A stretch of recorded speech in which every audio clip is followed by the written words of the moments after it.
میرا میرے کوشچن دو سوال ہیں آپ سے سر. یہ میرا آپ سے پوچھنا سوال چاہتا یہ ہوں. میرا سوال یہ ایک اور ہنگامہ خیز ہفتہ، آپ کے ہنگامہ خیز سوالات اور ہمارے جوابات.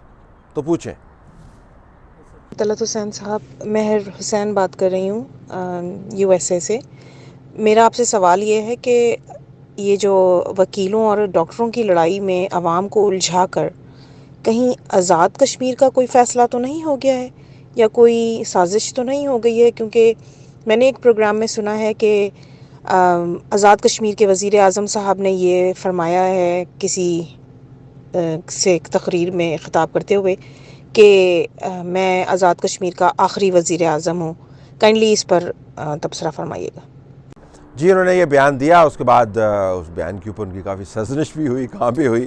جس شہر میں ہم کھڑے ہیں وہاں پر ہی ان کی سرزنش ہوئی. اس کے بعد انہوں نے بیان وہ دہرایا نہیں ہے. میرا نہیں خیال کہ ڈاکٹروں اور وکلاء کے معاملے کے اندر کوئی گہری سازش آپ کو نظر آتی ہے. آپ اسپیکولیٹ کر سکتے ہیں، کیونکہ پاکستان میں اکثر ایسے حالات بنتے رہتے ہیں کہ جی یہ اس وقت کیوں ہو رہا ہے. ایوری پاسبلٹی کہ ڈسٹریکشن ہو، لیکن جو میں مسلسل رپورٹنگ کر رہا ہوں، صرف ایس ٹی ایچ کے شروع ہونے سے نہیں، جیو کے اندر بھی جب میں تھا تو میں یہی رپورٹنگ آپ کے سامنے کر رہا تھا، فیلڈ سے کر رہا تھا، اسٹوڈیو میں بیٹھ کے کر رہا تھا.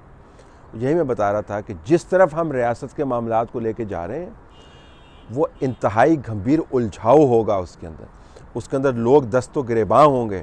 وہ لوگ جو انفرادی طور پر پاکستان کے شہری نہیں ہیں، جو اداروں کو چلانے والے ہیں، جن نے ریاست کا نظام چلانا ہے، تو آپ ایسا گڑبڑ گھٹالا نہ کھڑا کریں جس کے اندر اس ملک کی امیدوں کا خون ہو جائے.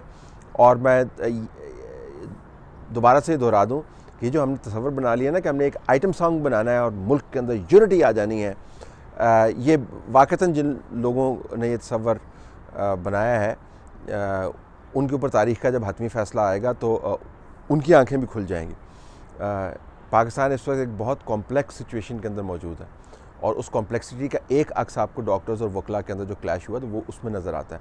دوسرا عکس بڑے پیمانے پر آپ کو اب جوڈیشری اور فوج کے درمیان جو معاملات چل رہے ہیں اس حوالے سے نظر آتا ہے. تو میرا نہیں خیال کہ اس کے اندر کوئی بڑی سازش تھی یا آزاد کشمیر کا فیصلہ کرنے کی کوئی سازش تھی. باقی جو آزاد کشمیر کے وزیر اعظم نے کہا وہ کنسسٹنٹلی ایسی باتیں کر رہے ہیں، تو میرے خیال میں اس کے اوپر بہت ساری وضاحتیں دینے کی ضرورت ہے کہ وہ ایسی باتیں بطور وزیر اعظم کیوں کر رہے ہیں، کیا وجہ ہے ان کو، مطلب کیا ان کو یکدم کو خواب آتا ہے، الہام ہوتا ہے، وہ کیوں باتیں کرتے ہیں. تو اس کی سیپریٹ وضاحت کی ضرورت ہے.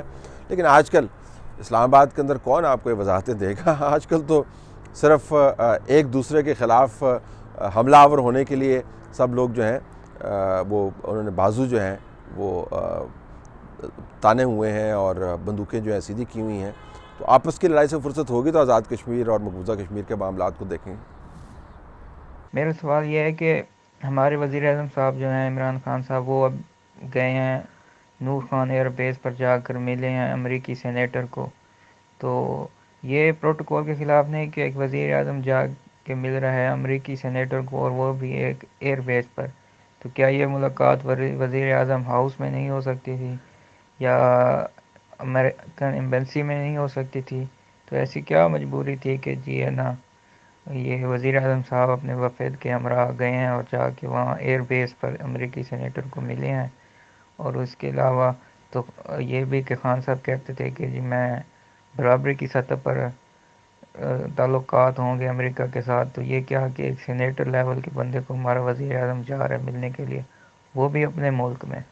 برابری کے تعلقات جو ہے نا صرف اس وجہ سے نہیں ہوتا ہے کہ پاکستان کے اندر جو ہے وہ پہلے 5.5 فٹ کا وزیر اعظم تھا تو اب 6.25 فٹ کا وزیر اعظم آ گیا ہے. اس سے برابری کے تعلقات نہیں بنتے ہوتے.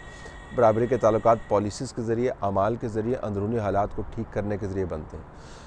اگر آپ 6.25 فٹ کے ہیں اور 6.25 فٹ کے ہونے کے ساتھ ساتھ آپ نے ملک کو 6.25 فٹ زمین کے اندر گاڑ دیا ہے تو برابری کے تعلقات نہیں بن سکتے نا.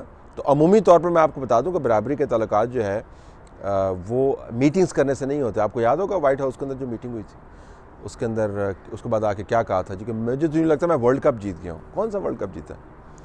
کون سا ورلڈ کپ جیتا ہے کہ جب آپ اپنے کابینہ کا منسٹر تبدیل کرنے پڑتے ہیں آپ کو، کیونکہ ایک ملک کو کابینہ کا منسٹر پسند نہیں ہے، آپ کو بیرونی دورے کمٹمنٹس جو آپ کو کینسل کرنی پڑتی ہیں کیونکہ دوسرے ملک کو وہ کمٹمنٹس پسند نہیں ہیں، جب آپ کو بتایا جاتا ہے کہ یہ ڈیول نیشنل جو ہیں، جو دوہری شہریت والے ہیں، زلفی بخاری ٹائپ جو لوگ ہیں، جو نوارد جو ہیں، ان کی کمٹمنٹس کدھر ہیں ہمیں کچھ نہیں پتہ. ان کو آپ کیوں نیشنل سیکیورٹی والے معاملات کے اندر لے کے جاتے ہیں؟ اور خبریں پھر چھپتی ہیں جی کہ محمد بن سلمان نے عمران خان کو کہا ہے کہ ان جیسے لوگوں کو آپ نہ لے کے آیا کریں سیکیورٹی میٹنگز کے اندر.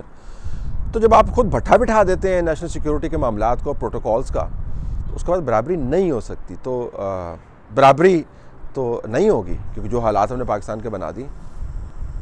یہ جو زرداری اور خورشید شاہ اور یہ فریال تالپور کی جو ضمانت ہوئی ہے، یہ کیا آرمی چیف کے ایکسٹینشن سے مشروط ہے؟ کیا ان کو اس لیے ضمانت دی گئی ہے تاکہ یہ اس قانون میں جو ہے نا مددگار ثابت ہوں جو آرمی چیف کے لیے جو ایکسٹینشن کا جو کے لیے کارآمد ہو؟ بہت شکریہ. عین ممکن ہے جی ہو، کیونکہ جب آپ یہ بات کرتے ہیں کہ ہم نے دوسری سیاسی جماعتوں کو اس معاملے کے اوپر قائل کرنا ہے، تو دوسری سیاسی جماعتوں کو کیا چیز قائل کر کے آپ نے کرنا ہوگا؟ آپ کو ان کے سامنے کوئی خاص قسم کے ورد کرنے ہیں، ان کے اوپر کوئی کالا جادو کرنا ہے، آپ نے ان کے اوپر آپ نے کوئی خاص پھونکیاں مارنی ہے، کوئی موکل بھیجنا ہے ان کے پاس. خیر موکل تو بھیجتے ہیں لیکن ویسا موکل جو خود پیر بھی ہے. تو ظاہر ہے آپ ان کے ساتھ بھاؤتاؤ کریں گے تو بھاؤتاؤ کیا کریں؟ وہ کہیں کیسز وائنڈ اپ کریں، بندوں کو جیل سے باہر نکالیں، نیب کو آپ کا ٹیل کریں، آپ نئے الیکشنز کی بات کریں، آپ پرائم منسٹر کو فارغ کریں، نیا پرائم منسٹر لے کے آئیں. تو جب یہ کہیں گے تو وہ کس کو کہہ رہے ہوں گے؟ پرائم منسٹر کو تو نہیں کہہ رہے ہوں گے، کسی نہ کسی کو تو کہہ رہے ہوں گے. تو جو ٹائمنگ ہے اس کی بڑی کروشل ہے. تو اس کو بنیاد بنا کر میں یہ کہہ سکتا ہوں کہ آپ نے سوال کے اندر جس طرف اشارہ کیا اس میں بڑی جان ہے.